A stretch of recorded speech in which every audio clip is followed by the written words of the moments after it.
लाडक्या बहिणींसाठी आनंदाची बातमी आहे। लाडक्या बहिणींनो, तुम्हाला आता रक्षाबंधनाची सरकारकडून ओवाळणी मिळणार आहे। लाडकी बहीण योजनेसाठी 319 कोटी 53 लाखांचा निधी वर्ग करण्यात आलाय। लाडक्या बहिणींना रक्षाबंधनापूर्वीच त्यांचा हप्ता दिला जाईल, त्यामुळे त्यांच्यासाठी आनंदाची बातमी म्हणावी लागेल। लाडक्या बहिणींसाठी राज्य सरकारने सर्वात मोठा निर्णय घेतलाय। 15 ऑगस्ट म्हणजे स्वातंत्र्य दिनी तसेच येणाऱ्या रक्षाबंधनाचं औचित्य साधून राज्य सरकारने महाराष्ट्रातील लाडक्या बहिणींसाठी एक मास्टर प्लॅन तयार केलाय, ज्यामुळे 15 ऑगस्टच्या शुभ मुहूर्तावरती बहिणींच्या खात्यामध्ये थेट 4500 रुपये सोडले जाणार आहेत। सरकारने एकामागून एक असे 3 मोठे निर्णय घेतलेले आहेत। मुख्यमंत्री तसेच महिला व बालविकास मंत्री यांनी योजनेच्या फाईलवरती स्वाक्षरी केली असून उपमुख्यमंत्र्यांनी लाडकी बहीण योजनेचा 15 ऑगस्टचा GR सुद्धा जाहीर केलाय। त्यामुळे लाडक्या बहिणींनो, सरकार पैसे देण्याचं धोरण आखत आहे, परंतु हे पैसे केवळ एका योजनेच्या नावावर दिले जात असून यामागे डिजिटल सिस्टम वापरली जात आहे। म्हणजेच मुख्यमंत्र्यांनी पत्रकार परिषदेमध्ये स्पष्ट केलंय की कोणत्याही बहिणीच्या खात्यामध्ये पैसे पाठवताना तांत्रिक त्रुटी निर्माण होऊ नये म्हणून यासाठी आधुनिक तंत्रज्ञान वापरलं जात आहे। यासाठी लाडकी बहीण योजनेची 15 ऑगस्टची 4500 रुपये जमा करण्याची पहिली यादी जाहीर झाली आहे। ही यादी जी आहे, ज्या महिलांनी अर्ज भरल्याबरोबर सर्व कागदपत्रे जसे की आधार कार्ड, उत्पन्नाचा दाखला आणि बँक डिटेल्स अगदी अचूक दिले होते, त्या महिलांना पहिल्याच प्रयत्नामध्ये व्हेरीफाय करण्यात आलंय आणि पहिल्या लिस्टमध्ये त्यांना समाविष्ट सुद्धा करण्यात आलेलं आहे। आणि याच महिलांच्या खात्यामध्ये 15 ऑगस्ट रोजी DBTचं बटन दाबल्याबरोबर 4500 रुपयाची रक्कम जमा होणार आहे। त्यानंतरची दुसरी यादी असणार आहे, त्यामध्ये व्हेरिफिकेशन लिस्ट असणार आहे। या यादीमध्ये अशा महिलांचा समावेश आहे ज्यांच्या अर्जामध्ये किंवा बँक खात्यामध्ये सुरुवातीला काही त्रुटी होत्या आणि त्या त्रुटी आता दुरुस्त करण्यात आलेल्या आहेत। त्या महिलांना देखील लाडकी बहीण योजनेच्या 4500 रुपयांचा लाभ या ठिकाणी मिळणार आहे। आणि बहिणींनो, सरकार ही रक्कम वितरित करताना संपूर्ण महाराष्ट्राचे झोनल फॉर्म्युलानुसार विभाजन करत आहे। डिजिटल पैसे ट्रान्सफर केले जाणार आहेत, परंतु बँकिंग नेटवर्कनुसार पहिल्या टप्प्यामध्ये 12 जिल्ह्यांवर विशेष लक्ष केंद्रित केलं जाणार आहे। या 12 जिल्ह्यांमध्ये 15 ऑगस्टच्या दिवशी पैसे सोडले जाणार आहेत आणि तुमचं खातं सरकारी बँकेमध्ये असो किंवा खाजगी बँकेमध्ये असो, यावर पैसे जमा होण्याचा वेळ अवलंबून असणार आहे। सरकारी बँकांमध्ये सरकारी अनुदान सिस्टीम फर्स्ट प्रायोरिटीमध्ये असते, त्यामुळे सरकारी बँक खातं असणाऱ्या महिलांना पैसे जमा झाल्याचा मेसेज सर्वात आधी येणार आहे। त्यामुळे तुमच्या बँक खात्याला तुमचं आधार कार्ड लिंक असणं अत्यंत अनिवार्य आहे। लाडक्या बहिणींनो, 15 ऑगस्ट आणि रक्षाबंधन निमित्त सरकारकडून ही भेट दिली जात आहे। त्यामुळे आजचा हा व्हिडिओ महाराष्ट्रातील 21 ते 65 वर्ष वयोगटातील प्रत्येक लाडक्या बहिणीसाठी महत्त्वाचा ठरणार आहे। 15 ऑगस्ट म्हणजेच आपला स्वातंत्र्य दिन आणि त्या पाठोपाठ येणारा पवित्र सण म्हणजेच रक्षाबंधन, या दुहेरी आनंदाच्या मुहूर्तावर महाराष्ट्र राज्य सरकारने राज्यामध्ये 4500 रुपयाची रक्कम बहिणींना देण्याचा निर्णय घेतलाय। राज्य सरकारने मुख्यमंत्री माझी लाडकी बहीण योजनेसाठी तब्बल 36,000 कोटी रुपयांपेक्षा अधिक निधी मंजूर केलाय। एवढा मोठा निधी वितरित करत असताना सरकारने संपूर्ण महाराष्ट्रामध्ये 12 जिल्ह्यांची निवड केली आहे। प्रशासनाने संपूर्ण महाराष्ट्राची डिजिटल विभागणी केली असून 12 जिल्ह्यांमध्ये नॅशनल बँकांचे सर्व्हर सर्वात वेगवान आहे आणि जिथे आधार मॅपिंगचं काम पूर्ण झालंय अशा जिल्ह्यांना प्रथम प्राधान्य या ठिकाणी देण्यात आलंय। सरकारी आणि खासगी बँकांना स्पष्ट निर्देश देण्यात आलेले आहेत की DBTचं बटन दाबताच पात्र बहिणींच्या खात्यावर पैसे सोडले जाणार आहेत। यामध्ये सर्वात महत्त्वाचा मुद्दा हा आहे की जर तुम्ही लाडकी बहीण योजनेचे लाभार्थी असाल आणि तुमच्या खात्यामध्ये आधी पैसे जमा होत होते पण आता अचानक पैसे येणं बंद झालं असेल, तर आता तुम्हाला देखील फायद्याची बाब मिळणार आहे। कारण सरकारने स्वातंत्र्य दिन आणि रक्षाबंधनाचं औचित्य साधून महिलांच्या खात्यामध्ये पैसे सोडण्याचा सर्वात मोठा निर्णय घेतलाय आणि यावेळी कोणतीही बहीण अपात्र होऊ नये म्हणून लाडकी बहीण योजनेचे फॉर्म भरलेल्या सर्व महिलांना या योजनेसाठी समाविष्ट करण्यात आलंय आणि त्यामुळे सरकारने पाठवलेले पैसे EKYC किंवा तांत्रिक कारणामुळे पेंडिंग राहू नये, तसेच ज्या महिलांच्या बँकेचे सर्व्हरमुळे पैसे अडकले होते त्यांना देखील पैसे मिळावेत म्हणून आता सरकार पुन्हा पैसे देण्यासाठी अर्जांची पुन्हा पडताळणी करून त्यांना दुसरी संधी देत आहे। जर तुमच्या अर्जामध्ये कसलीही मोठी अडचण नसेल तर त्यामागील थकीत हप्ते देखील तुम्हाला आता मिळणार आहेत। म्हणून सरकार आता योजनेच्या वितरणासाठी एक नवीन डिजिटल फिल्टर वापरत आहे। ज्या महिलांचे पैसे थांबले होते त्यांना देखील आता लाभ मिळू शकतो.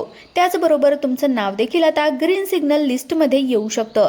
जर तुम्ही मुख्यमंत्री माझी लाडकी बहीण योजनेचे लाभार्थी असाल तर हा व्हिडिओ लक्षपूर्वक पहा, कारण 15 ऑगस्ट म्हणजे स्वातंत्र्य दिन आणि येणारी रक्षाबंधन हा सण राज्य सरकारने लाडक्या बहिणीच्या खात्यामध्ये थेट 4,500 रुपये सोडण्यासाठी ठरवलेला दिवस आहे. आणि महिला व बालविकास मंत्री अदितीताई तटकरे यांनी 3 महत्त्वाच्या सूचना देखील दिलेल्या आहेत. यामध्ये तुम्ही एक जर सूचना चुकवली तर तुमच्या खात्यामध्ये येणारे 4,500 रुपये अडकून राहू शकतात. तुमचं नाव पेंडिंग लिस्टमध्ये येऊ शकतं. त्यामुळे पुढची 2 मिनिटं लक्षपूर्वक पहा. लाडक्या बहिणींनो, सरकार जिल्ह्यांमध्ये बँकिंग नेटवर्कनुसार पैसे ट्रान्सफर करण्याचा निर्णय घेत आहे, परंतु त्यामध्ये नॅशनल बँका, सरकारी बँका यांच्यामध्ये विशेष निधी मंजूर झाला आहे.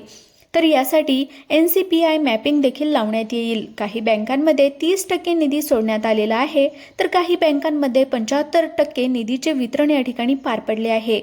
त्यामध्ये जिल्ह्यानुसार विभागणी पार पडत आहे आणि जिल्ह्यानुसार पैसे पाठवताना बँकेच्या IFSC कोड देखील तपासला जात आहे. रिझर्व्ह बँकेकडून मान्यता असलेली सरकारी आणि खाजगी बँकांमध्ये पैसे सोडण्यात आले असून पात्रता यादीनुसार महिलांच्या खात्यामध्ये 4,500 रुपयाचं वितरण या ठिकाणी करण्याचा निर्णय सरकारने घेतला आहे. लाडक्या बहिणींनो, तुमच्या खात्यामध्ये आता पैसे सोडताना सरकार नवीन नियमावली लावत आहे. त्यामुळे ज्या बहिणी अपात्र ठरल्या होत्या त्यांना देखील आता पात्र राहण्याची संधी मिळणार आहे. लाडक्या बहिणींसाठी ही शेवटची संधी रक्षाबंधनाच्या सणामुळे निर्माण झाली आहे. त्यामुळे लाडक्या बहिणींनो, महिला व बालविकास मंत्री अदितीताई तटकरे यांनी पत्रकार परिषदेमध्ये सांगितलेल्या सूचना जाणून घ्या. पहिली आणि सर्वात महत्त्वाची सूचना म्हणजे तुमच्या बँक खात्याचा DBT पर्याय सक्रिय असणं बंधनकारक आहे. अदितीताई तटकरे यांनी स्पष्ट केलंय की सरकार खात्यामध्ये पैसे सोडत असताना जर बँकेची सिस्टीम किंवा आधार लिंक बंद असेल तर त्या खात्यामध्ये पैसे जमा होणार नाहीत. त्यानंतर दुसरी सूचना eKYCची आहे. त्यामुळे लाडक्या बहिणींनो, तुमच्या खात्यामध्ये पैसे येणं बंद झालं असेल तर त्वरित eKYC प्रक्रिया पूर्ण करून घेणं आवश्यक आहे. जर अर्जाच्या नावामध्ये किंवा बँकेच्या IFSC कोडमध्ये चूक असेल तर ती देखील दुरुस्त करण्यासाठी सरकारने पोर्टलवरील अंतिम मुदत दिलेली आहे. त्यामुळे लाडक्या बहिणींनो, हे देखील सूचना जाणून घेणे तुमच्यासाठी महत्त्वाचं असणार आहे. जर eKYC केलेली नसेल तर तुमच्या खात्यामध्ये 4,500 रुपये जमा होणार नाही. त्यानंतर तिसरी सूचना म्हणजे सरकारने महिलांची वर्गवारी 3 याद्यांमध्ये केली आहे. गोल्डन लिस्ट, व्हेरिफिकेशन लिस्ट आणि पेंडिंग लिस्ट. ज्या महिलांच्या अर्जापुढे ग्रीन सिग्नल दिसते त्यांना पहिल्या टप्प्यामध्ये 15 ऑगस्ट रोजी 4,500 रुपये दिले जातील. जर तुमचं नाव दुसऱ्या लिस्टमध्ये म्हणजेच व्हेरिफिकेशन लिस्टमध्ये असेल तर या यादीमध्ये अशा महिलांचा समावेश आहे ज्यांच्या अर्जापुढे त्रुटी असतील. उदाहरणार्थ, नावामध्ये फरक असणं, आधार कार्ड लिंक नसणं किंवा eKYC पेंडिंग असणं. यासाठी प्रशासनाने महिलांना त्रुटी दुरुस्त करण्यासाठी संधी दिली आहे. त्यामुळे दुसऱ्या टप्प्यामध्ये या बहिणींच्या हप्त्याचे वितरण केले जाईल. जी तिसरी यादी असणार आहे ती पेंडिंग लिस्ट असणार आहे. सर्वात विशेष म्हणजे ही तिसरी यादी महिलाच्या उत्पन्नानुसार महिलांची पात्र यादी ठरवणार आहे. म्हणजेच उत्पन्न आणि रेशन कार्ड तपासले गेल्याच्या नंतर ज्या त्रुटी निर्माण झाल्या होत्या त्या दुरुस्त करून परत नाव महिलांच्या यादीमध्ये घातली जाणार आहेत. त्यांच्या अर्जापुढे पेंडिंग सिग्नल दाखवत असेल पण लाडक्या बहिणींनो, पडताळणी पूर्ण होताच तुम्हाला देखील लाभ या ठिकाणी मिळणार आहे. लाडक्या बहिणींनो, पुणे जिल्ह्यातील डिजिटल बँकिंग वापरणाऱ्या महिलांची संख्या सर्वाधिक असल्याने या ठिकाणी तब्बल 70% निधी HDFC आणि सरकारी बँकांच्या माध्यमातून ट्रान्सफर केला जाणार आहे. सुमारे 65 ते 70% निधी ठाणे, मुंबई उपनगर या बँकांच्या सर्व्हरवरून सोडले जातील आणि नाशिकमधील आधार सेडिंग पूर्ण असलेल्या महिलांसाठी 60% निधी पहिल्या टप्प्यामध्ये जमा होईल. नागपूर प्रशासनाने शिबिरे घेऊन 75% पेक्षा जास्त निधी महिलांच्या खात्यामध्ये सक्रिय केलेली आहेत. त्यामुळे पंजाब नॅशनल SBI बँकेद्वारे पैसे ट्रान्सफर केले जातील. छत्रपती संभाजीनगरमधील महाराष्ट्र ग्रामीण आणि मध्यवर्ती बँकांमध्ये महिलांना लाभ मिळणार आहे. पश्चिम महाराष्ट्रातील सांगली, सातारा, सोलापूर या जिल्ह्यातील खासगी आणि सरकारी बँकांमध्ये 65% निधी हा DBTद्वारे वेगाने ट्रान्सफर केला जाणार आहे. त्याचबरोबर अहिल्यानगर, सोलापूर, अमरावती या जिल्ह्यातील union bank of India UCO बँकेमध्ये 50 ते 60% निधी हा पहिल्या टप्प्यामध्ये पाठवला जाणार आहे. सरकारी अनुदानाचा निधी ट्रान्सफर करताना नॅशनल पेमेंट कॉर्पोरेशन सिस्टीममध्ये सरकारी बँकांना फर्स्ट प्रायोरिटी मिळते. त्यामुळे सरकारी बँक खातेधारकांना पैसे जमा झाल्याचा मेसेज सर्वात आधी येत असतो. तर खाजगी बँकांमध्ये जर तुम्ही EKYC आणि आधार सेडिंग ॲक्टिव्ह केलेलं असेल तर 70% निधीचं वितरण सिस्टीमद्वारे काही मिनिटातच केलं जात आहे. त्यामुळे त्या महिलांचे अर्ज सुरुवातीलाच मंजूर झाले होते. त्यांना तांत्रिक अडचणीशिवाय लाभ मिळणार आहे आणि ज्यांच्या खात्यामध्ये थोड्याफार त्रुटी होत्या त्यांना लाभ मिळण्यामध्ये थोडा उशीर होऊ शकतो. परंतु प्रक्रिया पूर्ण होताच महिलांच्या खात्यामध्ये पैसे वितरित होणार आहेत. मित्रांनो, जर तुम्हाला व्हिडिओ आवडला असेल तर व्हिडिओला लाईक करा, शेअर करा आणि आपल्या YouTube चॅनलला सबस्क्राईब करायला मात्र विसरू नका. धन्यवाद.